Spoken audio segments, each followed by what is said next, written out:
Will you be interested if I decide to tell you about forgiveness today? And I believe the fact that you clicked on this video, you really want to understand how forgiveness works and how you can apply it. Sometimes a lot of Christians forget they are first human before they are Christians, and it's quite hilarious, right? Because I'm like, come on. It is fine for you to get angry about some things. It is fine for you to be jealous about some things. It's fine for you to feel a little bit of hatred at some point. It's fine for you to have some negative feelings at some point. But having those feelings is not a justification that that is who you are, right? You deciding to act on those feelings is where that the problem is. Let me give you an example. There was a time I was scrolling the internet. I think it was checking WhatsApp status, and then I saw a status of somebody who we at some point were colleagues, and the person was doing very, very, very, very well. And I was like, come on, why am I not doing as much as this? And that is where comparison is a very evil thing, right? And it got me really in thought that I started getting jealous about things. At the point I started getting jealous, I just noticed that yeah, Toko, yeah, I did getting jealous, and I was like, yeah, he's fine, but hold on, I'm jealous about this guy, right? Help my heart. And that was it. I stopped being jealous about him, right? Well, the fact that a lot of people do not admit that this thing is there or you are human is the reason why such emotions will overpower you. You need to admit that it is there. You need to admit that you are human first before you're a Christian. And for that Christianity part of you to fully function, you have to admit that you are first a human and that error is possible. So it's just very important that you understand that you are human. So let's talk about forgiveness. One of the scriptures that comes to my mind is the Lord's Prayer in Matthew 6 that says, forgive us our sin as we forgive those who trespass against us. So we see that forgiveness is when we decide to let go of somebody's trespasses or somebody's illicit action or somebody's unlawful action or somebody's whatever, right? It is just your ability to let go of certain kind of hurt that comes from the actions of some other people, right? And letting go is hard. Again, it comes back to that humanity part of us that letting go is hard. I remember a long time ago, there is this guy that he was like a senior brother at the time. I think I was 7 and my sister was around 5 years old. And there was this young brother then who was about 20 something years old. So he was way older than us and it was like a go, like all these boys in the streets. And he was joking with us that day and mistakenly he punched my sister in the mouth, and my sister was holding the bottle to her mouth and then like he punched the bottle. I can't remember how it happened, but I know that the bottle he hit the bottle and my sister tooth had to fall off. I believe my sister can still remember the story, right?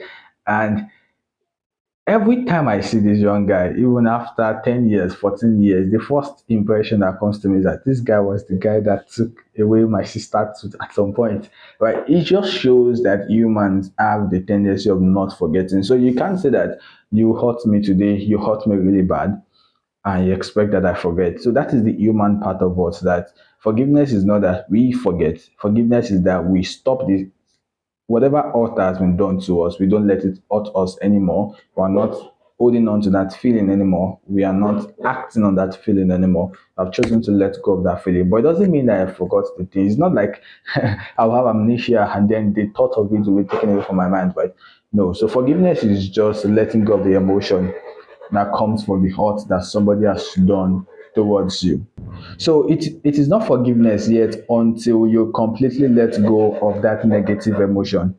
So until you completely let go of that negative emotion, it is not forgiveness yet. And you need to remember that forgiveness is letting go of the emotion. So why do humans struggle with forgiveness? I wrote a few points here. Why do humans struggle with forgiveness? Number one, we are sentient beings. We are beings with emotions. We are beings with feelings. And because we have feelings, when people hurt our feelings, it is hard for us to let go. It's just as simple as that. We are humans. We have emotions. When somebody hurt our emotions, we react and we do not forget, right? So because we are sentient beings. Number two, because we are memory beings. There are systems in our brain that keeps memory, that keeps both good memories and bad memories, right? So when something happens, we can't just wipe off away. It's not like a memory card or a hard disk that you can just press control delete, and then it goes off like that, right? So we are memory beings. We have memories. We have good memories. We have bad memories. We have imaginations. All of these things, right? They are data that is stored somewhere in our brain. That's one of the reasons why humans struggle with forgiveness. We are first a sentient being. Number two, we are memory beings. Number three, we are logical beings. We really do not want people to go scot-free hurting us. And again, it comes to that human part of us. We really do not want people to go scot-free hurting us. I'm trying to look for an example in the Bible. Yeah, I'm trying to look for an example in the Bible of somebody that doesn't want to let go of somebody that hurts them. I think when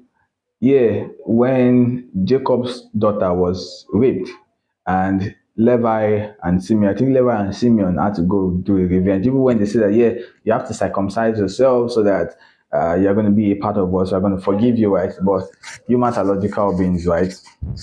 We tend to like act and think logically that I don't think this person should go scot free hurting me like this. So, right, that's one of the reasons why people struggle with forgiveness. I will reiterate again. People struggle with forgiveness for three major reasons. Number one, we are sentient beings. We have feelings. We have emotions. Number two, we are memory beings. All of the data that comes from people hurting us cannot just be wiped away, right? We will remember it even after you see somebody 30 years after. If this person raped your daughter, if you see them 30 years after, you would still know that this is the person that did it, right? The negative emotion might not affect you anymore, might not get you to have seizures or get you to have experienced trauma or get you to react, get angry, want to slap the person, but you would still remember that this thing was done many years ago. So we are memory beings. Number three is that we are logical beings. We naturally, as humans, do not want anybody to cheat us and go scot free. Those are the reasons why we find it hard to forgive as humans. Now, how do we tackle this? Number one, be open to conversations. I always say to people that one of the ways to practice forgiveness is forgiving people is that be open to have conversations with them, not necessarily when it is easier to have conversations with them. Talk to them. You did this to me.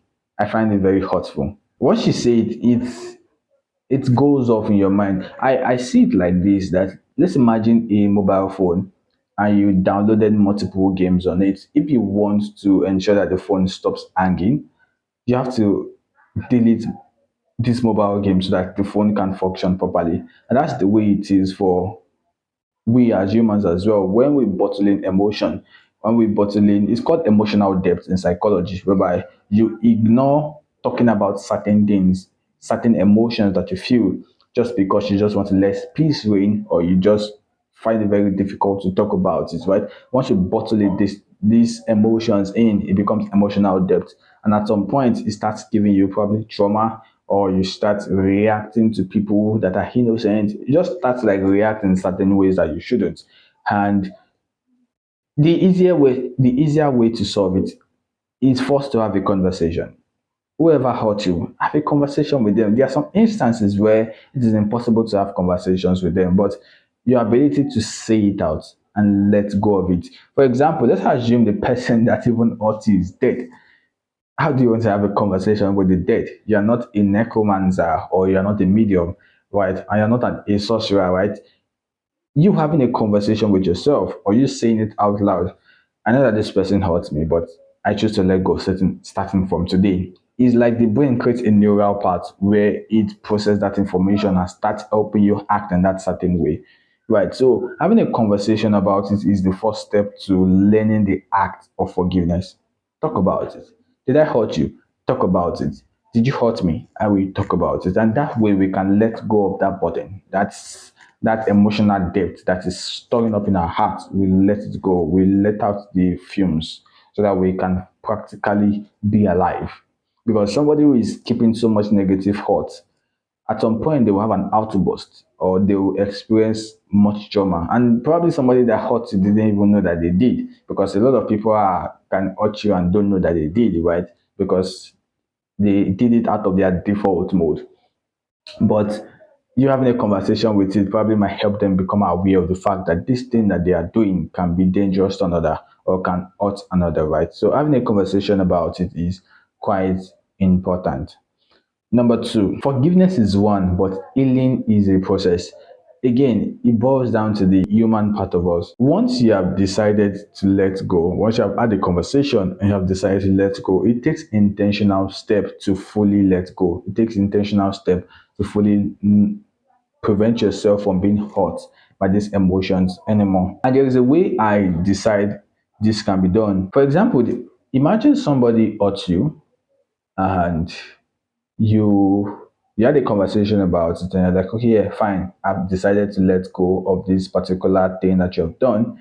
And because you said that, you then move on to and someday you were scrolling online and you notice that okay, this person you saw an opportunity and you notice that okay, this person might fit in. How about you just take that opportunity and share with them? That's kind gesture. It liberates your mind in a way that you cannot imagine. And let me give you a practical personal experience. I think I was mentioning something relating to jealousy is this video. And I got jealous, right? And one of the ways that I show that I get myself to let go of this feeling is that I ensure that I personally decide to promote the person, either on my status or tell my friends about them or just share something good with them that they are doing that I feel that yeah, they are doing very good with themselves, right? That way it lets go of that emotion. Like I force myself intentionally to let go of that negative emotion to create that neural path for positivity. So it is an intentional step to heal. You have to intentionally help yourself to heal. Because at the very end, whatever emotion, negative emotion that you store in and you don't deal with it will become a problem for you. The person might have even moved on, right? But you have to bear the burden of that pain and you have to bear the burden of that hurt. So you have to intentionally work on yourself to let go of the pain. Number three, pray for them. I know you were not expecting this, right? But one of the ways that you practice forgiveness is to pray for them. Again, when you pray for them from the depth of your heart releases that burden. It releases that negative emotion. You begin to feel better, you feel light, you feel positive when you pray for them. Just like Jesus on the cross. Like when he looked at the people that he has healed, the people that he has prayed with, the people that he has fed, stoning him, pointing at him, calling him the fake Messiah. He had to say, Lord, forgive them, for they do not what they do not know what they are doing. That was a prayer. It would have given him that sense of positivity at that point in time. So learning to pray for people that have hurt you helps your mind. It really, really helps your mind. And I want you to try it. Like it's something very practical. I have done it many times and I know that it works, right? And I want you to really try it. That try to pray for somebody that has hurt you, and you will see how positive it is and how benefiting it is for you as a person. Okay, now so there are some times whereby you are forgiving somebody and they keep repeating the same thing. I always tell Christians that, or anybody, right, that it is fine to set boundaries. The fact that you set boundaries doesn't mean that you have not forgiven the person. It is fine to set boundaries. Let somebody who doesn't want to learn from their mistake, let them move on, move away from them. It is fine to set boundaries. So never forget that you don't let people take for granted your acts of forgiveness. If they are not intentionally changing, you have to separate yourself from them. It is common sense, it is wisdom. Create boundaries. So yeah, that is all for today. But I would like to reiterate again, probably to give you a little bit of insight. Probably you might have missed one or two things, right? Forgiveness is the act of letting go of that negative emotion. I also mentioned that forgiveness is progressive, that forgiveness is instant, but healing is progressive. You can forgive somebody right now, but it takes time for you to heal and you have to intentionally heal, right? And I also mentioned that for you to forgive, you have to have a conversation. But if you can't have a conversation with yourself and let go of the emotion. And number two, you have to intentionally let go of the emotion, intentionally do things that would bring about a positive vibe. And as well, I said, pray for them. Once you pray for them, it brings about a kind of positive vibe and a kind of positive energy from you. It sets you free from that burden as well. I believe this video has been of help. I believe you have learned one or two things. If you have, do want to leave a comment, like, and as well share with somebody. I look forward to seeing you in the next video.